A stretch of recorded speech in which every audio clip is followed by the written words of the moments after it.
Good morning everyone. আজি morning ব্ৰেকফাষ্টত এয়া হোমমেড dosa লগতে এটা বাদাম আৰু বিলাহীৰ চাটনি আৰু এক কাপ চাহ। এই হোমমেড dosaখন মই কেনেকৈ বনাইছো চাওঁ হকচোন।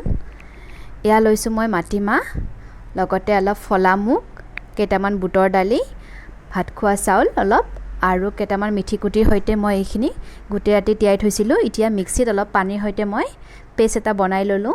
এইখিনি দেখিছে না, ঠিক ডাঠো হোৱা নাই, ঠিক পাতলো হোৱা নাই। এতিয়া ডোসাত দিবৰ কাৰণে আলুখিনি ৰেডি কৰোৱা হকচোন। এতিয়া মই কেৰাহীখন গৰম হ'ব দি দিলোঁ। তাত দি দিলোঁ মই কেইটামান সৰিয়হ লগতে অলপ পিঁয়াজ।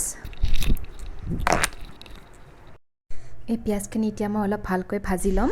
এতিয়া এই ডোসা বেটাৰটোত মই অকণমান দি দিলোঁ নিমখ আৰু আলুখিনিৰ কাৰণেও মই পিঁয়াজত দি দিলোঁ অলপ নিমখ। এতিয়া এই ডোসা বেটাৰটোত মই নামমাত্ৰ অলপ চ'ডা দি দিম। ইয়াত চ'ডা অলপ দি দিলোঁ মই এতিয়া, আৰু আনহাতে মই আলুখিনিৰ কাৰণে ইয়াত দি দিলোঁ কেইটামান নৰসিংহৰ পাত লগতে অলপ হালধি। এতিয়া মই এইখিনি ইয়াত সিজাই থোৱা আলুখিনি দি দিম। সিজাই থোৱা আলুখিনি দিয়াৰ পিছতে এতিয়া আনফালে মই টাৱাখন বহাই দিলোঁ। টাৱাত দি দিলোঁ মই অলপ মিঠাতেল সানি লৈছোঁ। এতিয়া মই ডোসাখন লাহে লাহে ঘূৰাই আনিম। এই চাইডে চাইডে অলপ অলপ তেল দি দিলোঁ। তাৰপিছত দি দিলোঁ সিজাই থোৱা আলুখিনি। অলপ দেৰি হেঁচি দিব লাগিব।